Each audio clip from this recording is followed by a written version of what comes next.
Welcome to the HigherEdJobs Podcast. I'm Andy Hibble, the Chief Operating Officer and one of the co-founders of HigherEdJobs. And I'm Kelly Sherwin, the Director of Editorial Strategy.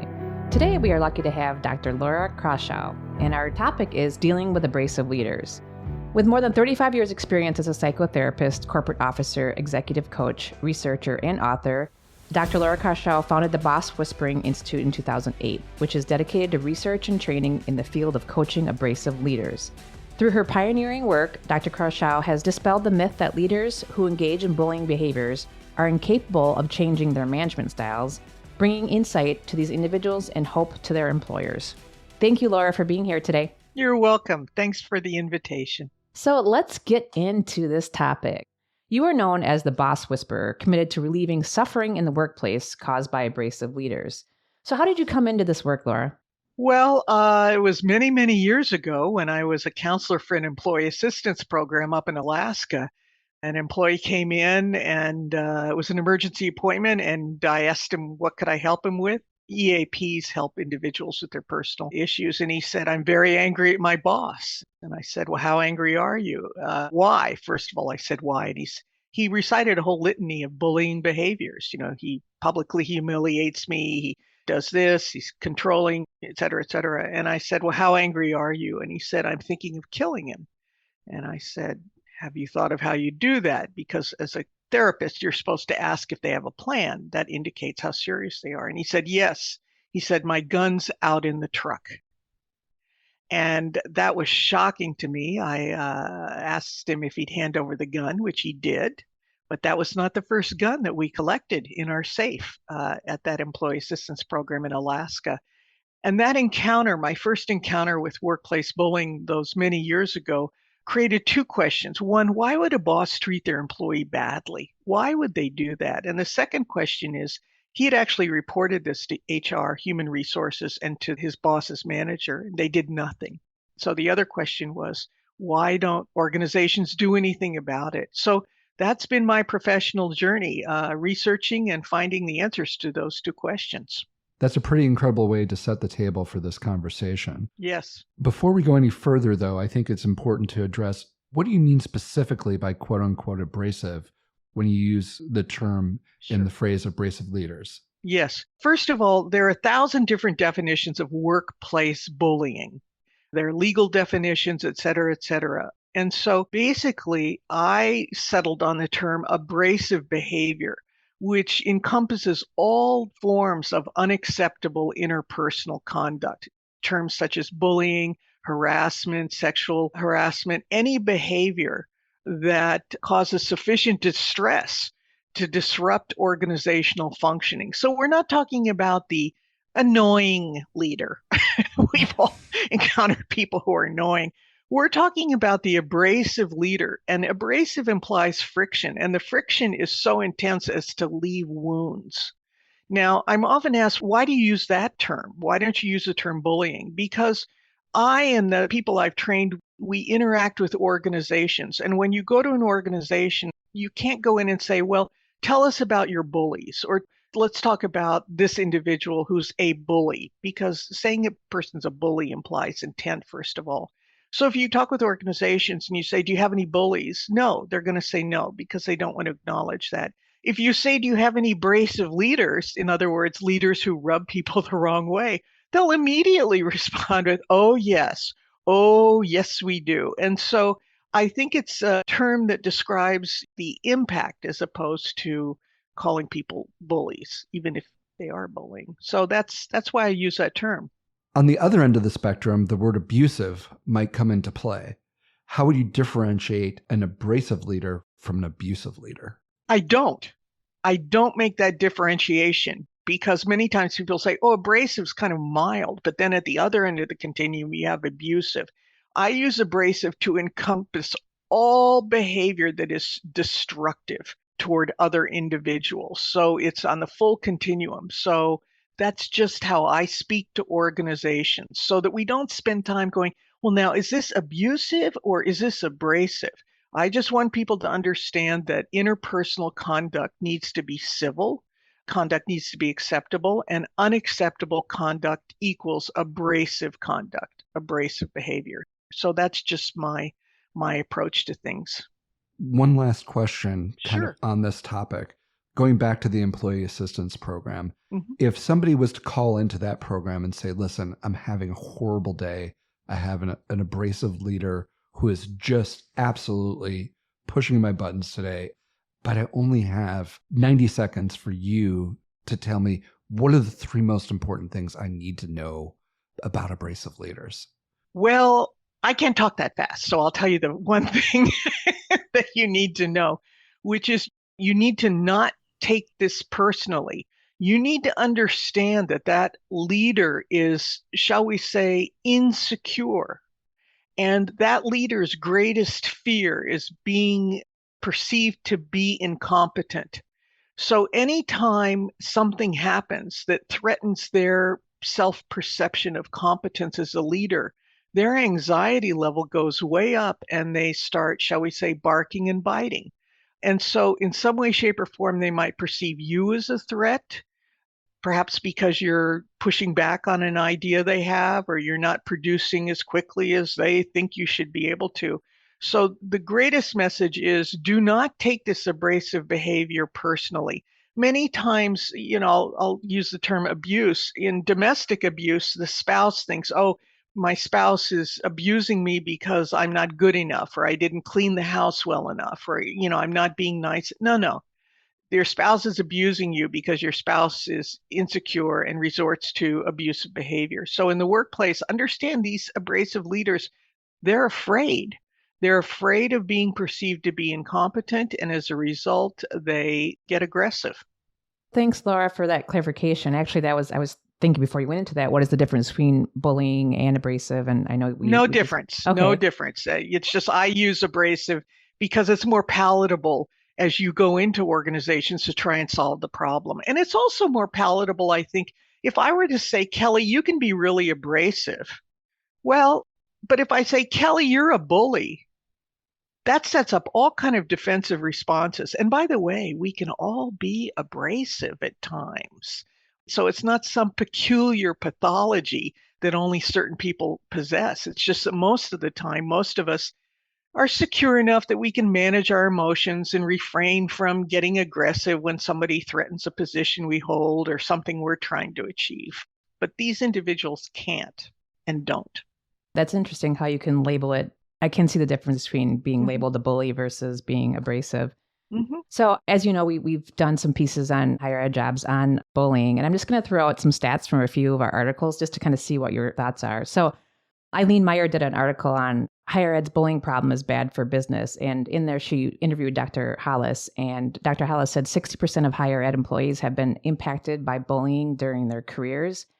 And also, we have another article that Dan Griffith wrote that said 24% of employees that were bullied felt that it was swept under the rug, and 31% felt it wasn't taken seriously.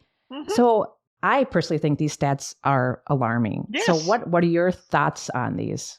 They are alarming. And I think that unless, I'll use the term organization or institution, in which I refer to educational institutions, whether they're universities or community colleges or whatever higher ed organization.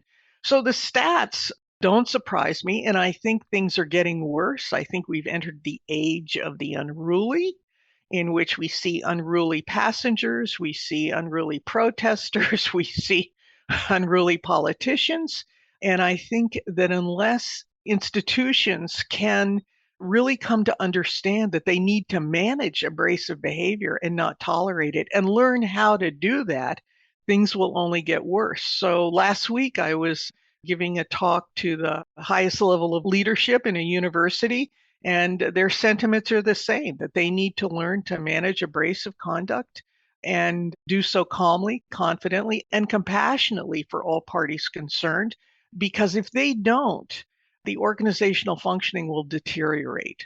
I think organizations, employers are going to be the last bastions of civil behavior because it's destructive to the organization. So now that we've defined that there is definitely an issue. Oh, yes. We often tell our job seekers when you're in the interview, obviously ask the right questions, try to make sure that's a right fit. So say that the person accepts the job and then several months, a year or two down the road, they are in the situation where they realize they have an abrasive leader. Are there strategies to help stop this? I know you've used the word suffering before. Yes, suffering. What can this person do? All right. They can try a few strategies that are very risky. And I'll talk about those in just a moment. But I don't believe, I'll call them targets, if I may. That's the research term for people who are subjected to abrasive behavior or workplace bullying. I don't believe that targets should be in the position of trying to change an abrasive leader's behavior. I believe that that is the employer's responsibility. So, we don't give children who are abused strategies for dealing with their abusive parents, correct? And so to say to targets, well, it's up to you to solve these abrasive behaviors.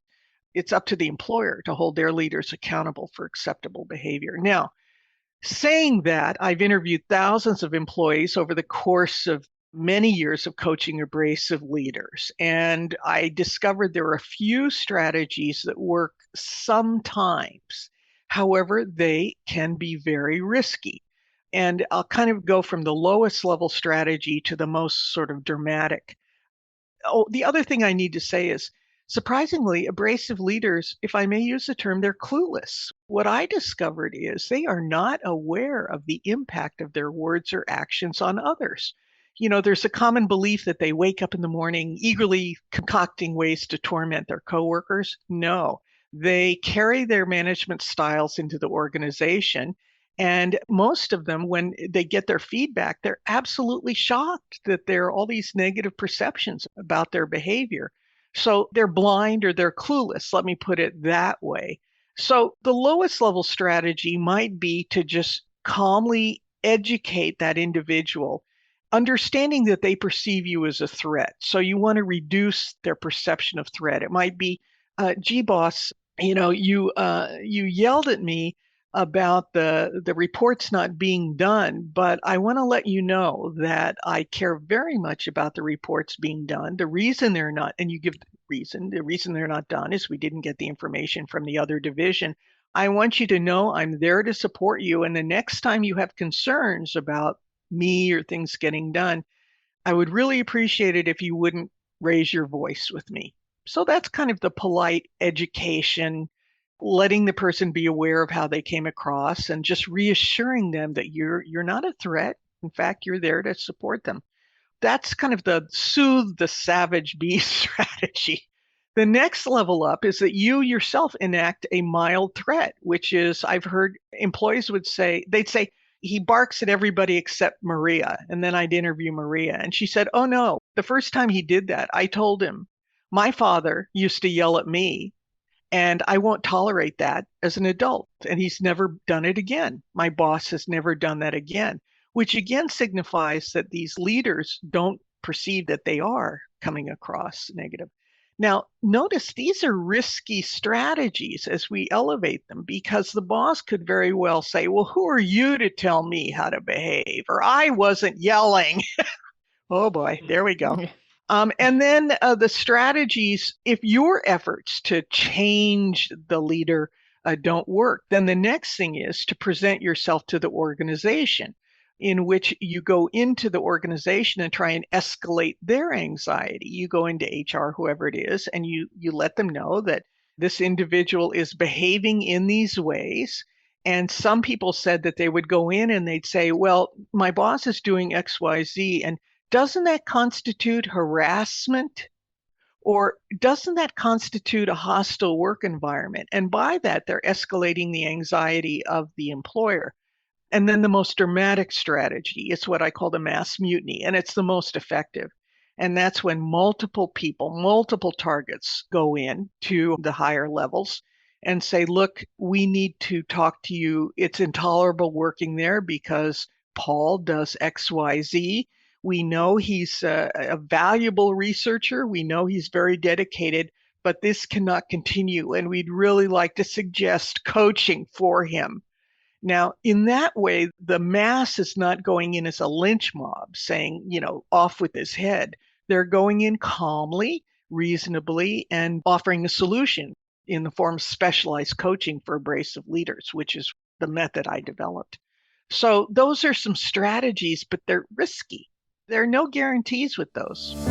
Looking for more conversations in higher ed? We invite you to join the higher ed military community as we discuss issues, best practices, news, and general trends affecting our institutions and the higher ed military affiliated community. Inspired by the deep commitment to service that veterans and military-connected faculty, staff, and leaders have towards the academic community, we at HigherEdJobs established Higher Ed Military as the resource for both original and curated news and information, as well as job opportunities from colleges and universities actively recruiting military-connected professionals. Visit us at higheredmilitary.com on Facebook and LinkedIn.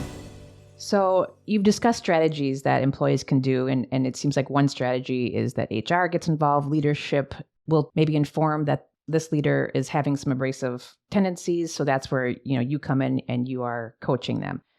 So I know you mentioned that people don't wake up in the morning thinking, I'm an abrasive leader and I'm going to go out and ruin that person's day. Right. So do you have any suggestions on how leaders can self-reflect and know if they are being abrasive? That's a great question. There are a couple ways to do that because we need feedback, don't we? And ways to do that would be to select trusted individuals that you work with and say, look, if I ever come across in a way that is abrasive, that's alienating people, would you let me know? So that's kind of your trusted feedback partner that you establish. Another way is to do regular climate surveys in which you allow people anonymously to either evaluate your own management style or to understand, we're interested in how things are going on in the research division. Could you talk about your experience there? Do you feel you're treated with respect? If not, why not? And make that anonymous. Because as a leader, I would want to know if people perceived me to be rubbing them the wrong way. I don't want to be perceived negatively. And we can't always know. So I think asking for feedback continuously and making that safe for people to get, and when they give you the feedback, just listen, don't get defensive.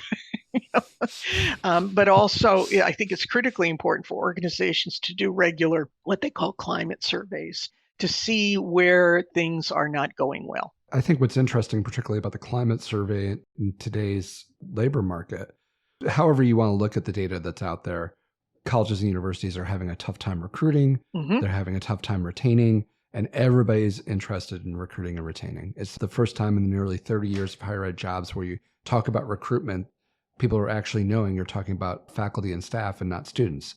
We've always been worried about student recruitment on campus, and now faculty and staff recruitment, and more importantly, retention is there. And I think when you have an abrasive leader, you need to be proactive about it. Those climate surveys are your first line of defense to identify problems and what needs to be done. Are you seeing with the clients that you work with that these climate surveys have become more popular over the past 12 to 24 months because retention is so hard? Getting a good employee is difficult. And the last thing you want to see is that the well is being poisoned by the management folks in your organization. I think there's slow movement toward using climate surveys or another party in higher ed that's effective, not only coworkers, but also students. So, student ratings and student complaints about how they're being treated, I think are being closely attended to. So I think there's slow progress on that front. But the most of the referrals that come to me and other members of the Boswell Spring Institute come because formal complaints have been filed by individuals. And the problem is that when someone files a formal complaint, then an investigation is conducted, which takes a long time, fairly costly. And investigations don't really solve the problem. They don't solve the problem because either there's a positive finding of bullying or inappropriate conduct, and the employer goes, well, now what do? We don't want to lose this person because of their technical expertise. What do?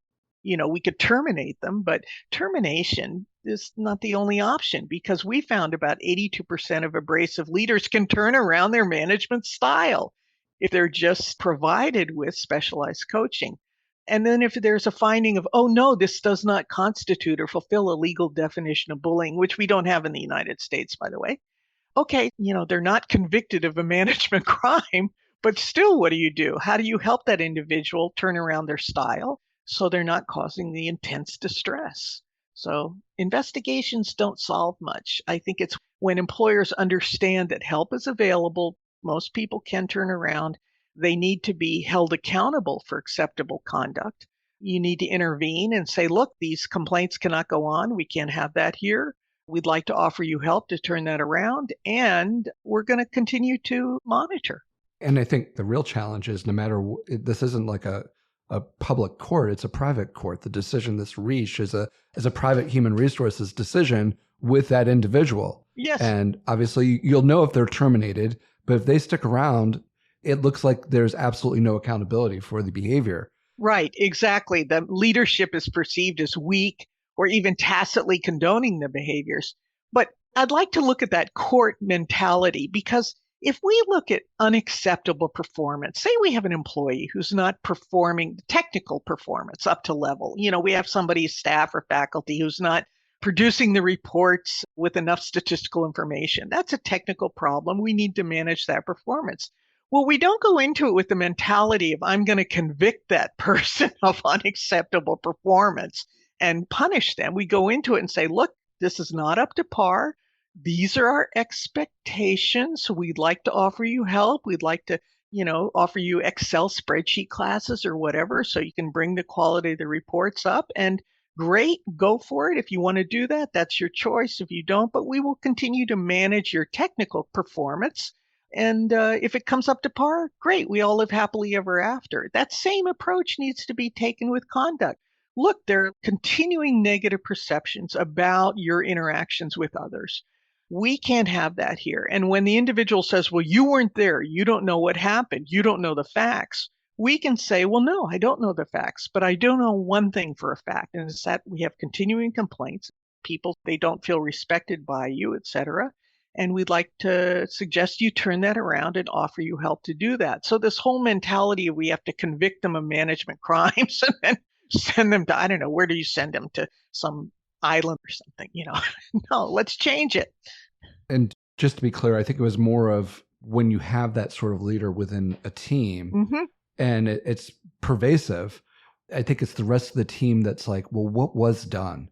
Was there something done to correct it? Unless you can see the behavior corrected, you're just going to kind of assume that, well, they got away with this and that the organization is tacitly approving of their behavior. And that is destructive to the organization as well, because the assumptions are leadership doesn't care, and also that behavior can become contagious. So the team might start acting out, kind of taking their cue from the abrasive leader.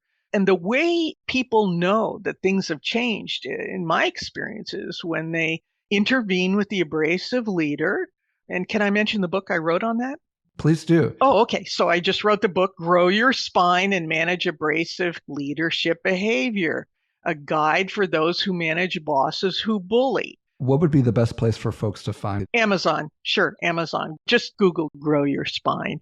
But anyway, so the way management needs to handle that is they need to intervene. They need to sit down with the person and say, not acceptable.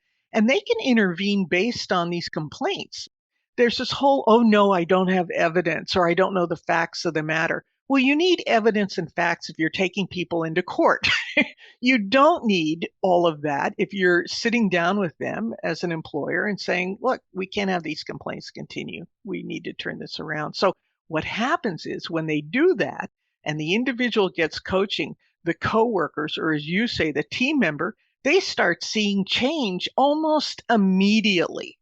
And they're shocked, because what we do is we go back and re-interview the coworkers about 3/4 of the way through the coaching, and they'll say things like, it's amazing. Paul no longer does this. He's listened to us. We talk to you. Things are turning around. And it's so heartening to see that. So heartening to see the suffering of the targets, but also the anxiety of the abrasive leader. The abrasive leader calms down. Horse whisperers calm down aggressive horses, and horses get aggressive because they're afraid. And boss whisperers calm down aggressive leaders who are doing that because they're afraid. So everybody calms down. It's great to see. I just wanted to go back to your statement on the 82% of abrasive leaders can be... Yes. What was the turnaround? Turn around their management styles and bring it up to an adequate or what I would say acceptable leader. They may not become the Abraham Lincolns, the great leaders, but they bring their interactions up to a level that it's acceptable. Yeah.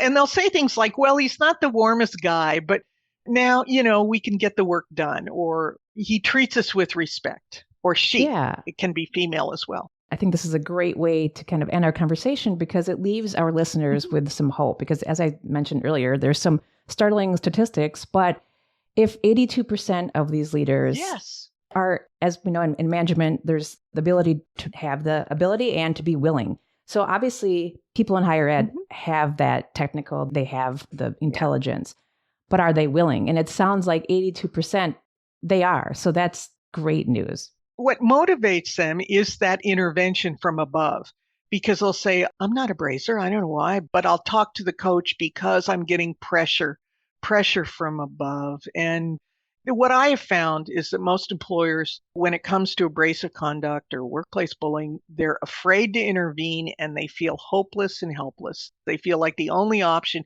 is to terminate the person. And I remember I worked with one company and they said, well, we're kind of reluctant to terminate that wasn't a company, it was a university. We're reluctant to terminate our Nobel Prize winner. Well, that's understandable, but don't you owe it to that person to sit down and talk with them and ask them to turn things around? Most employers don't know how to do that, or they're afraid to do it. So yes, there is hope. Absolutely. Thanks, Laura. I really enjoyed this conversation today. Thank you, Laura. This has been a pleasure and really, really informative. Thanks. Thanks again for the invitation. I really appreciate it. And thanks to you for listening. If you have questions for Laura, please feel free to email us at podcast@higheredjobs.com and we'll be sure to pass those along. Or feel free to tweet us at HigherEdJobs. We'd love to hear your thoughts about this subject or any other question or piece of feedback you may have. Maybe we should do a climate survey for our listeners and see if we can find out a little bit more about how they're feeling about what we're doing to make them feel included in the podcast. Thanks for being with us here today, Laura, and to everybody, thanks for listening.